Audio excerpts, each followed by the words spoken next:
On considère ici une fonction petit f continue sur 0 fermé plus l'infini, et on définit alors sur 0 fermé plus l'infini une fonction grand f par grand f de x qui est la valeur maximale de petit f sur le segment 0x. Et une telle valeur existe étant donné la continuité de petit f sur le segment 0x. Et on nous demande alors de montrer que la fonction grand f est continue.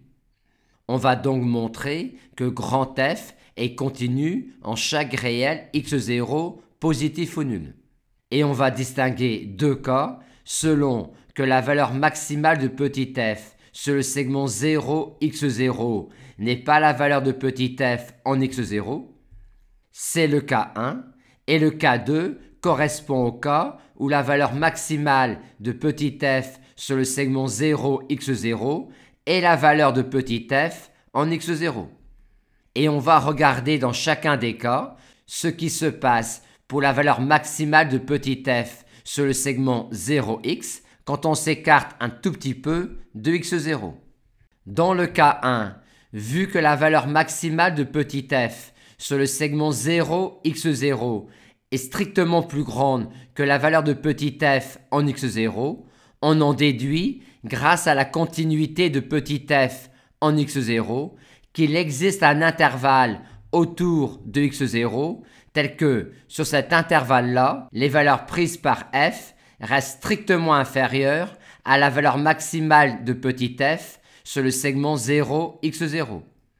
Et vu alors que sur cet intervalle-là, les valeurs prises par f restent strictement inférieures à la valeur maximale de petit f sur le segment 0x0, on en déduit que quand x parcourt cet intervalle-là, la valeur maximale prise par petit f sur le segment 0x est la valeur maximale prise par petit f sur le segment 0x0.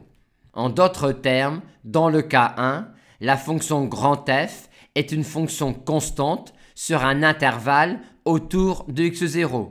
Par conséquent, grand f est clairement continu en x0.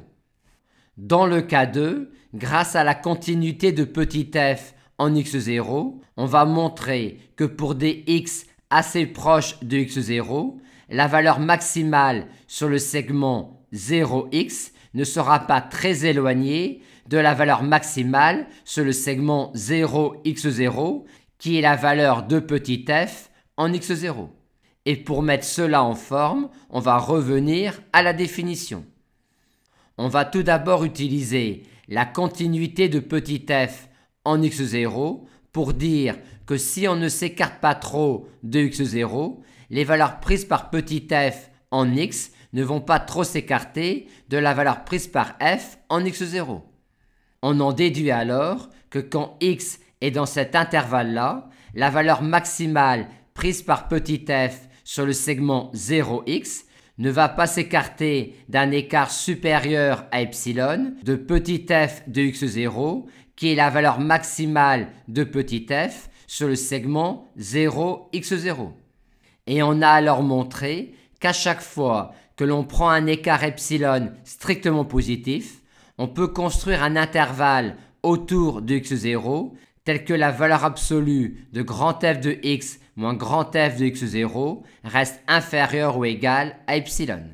Ce qui démontre bien que grand f est continu en x0.